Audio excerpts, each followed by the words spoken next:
ఈ వీడియో చూసిన వాళ్ళందరికీ నమస్తే, రామ్ రామ్. లాస్ట్ వీడియోలో మేము దసరా పండుగ జరిపానని చెప్పాను. అది కూడా ఉగాది తర్వాత. అదేంటి ఉగాది తర్వాత దసరా పండుగ చెయ్యరు కదా అని చెప్పేసి అన్నారు కదా. సో ఇక్కడ కాన్సెప్ట్ ఏంటంటే, మా ఫ్యామిలీ వరకు మేము కొత్తగా భవానీ మాతను అయితే చేయించామన్నమాట. భవానీ మాతను చేయించిన తర్వాత వరుసగా 3 సంవత్సరాలు అనేది దసరా పండుగ చేయాలి.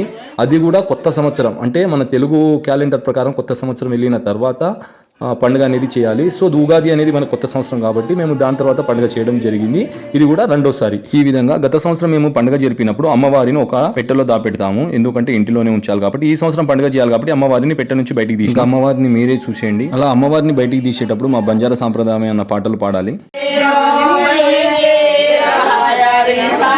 ఇలా బయటికి తీసిన అమ్మవారిని పాలతోని శుభ్రంగా గడిపియాలి. కానీ మేము కడగము, ఎక్కడైతే దేవతని చేపించినామో అక్కడే పాలతోని గడిపియాలి. ఇలా మా చెల్లెలు దేవతని ఎత్తుకొని బయటికి వస్తుంది. ఇక్కడ ఒక ముఖ్యమైన విషయం ఏంటంటే, అమ్మవారిని బయటికి తీసుకెళ్లేటప్పుడు ఉట్టిగా అయితే తీసుకెళ్లొద్దు. డప్పుల సప్పులతోటి పాటలతోటి అమ్మవారి భజన పాటలతోటి తీసుకెళ్ళాలి. అది కూడా మా బంజారా సాంప్రదాయమైన పాటలు. బంజారా సాంప్రదాయంలో దసరా పండుగ ఎలా జరిగిందో తెలుసుకోవాలంటే ఈ వీడియోను లైక్లు, షేర్లు, కామెంట్లు చేసేసి ఫాలోలు మాత్రం కొట్టండి. వైరల్ చేసేయండి. ఇంకో వీడియోలో కలుస్తా.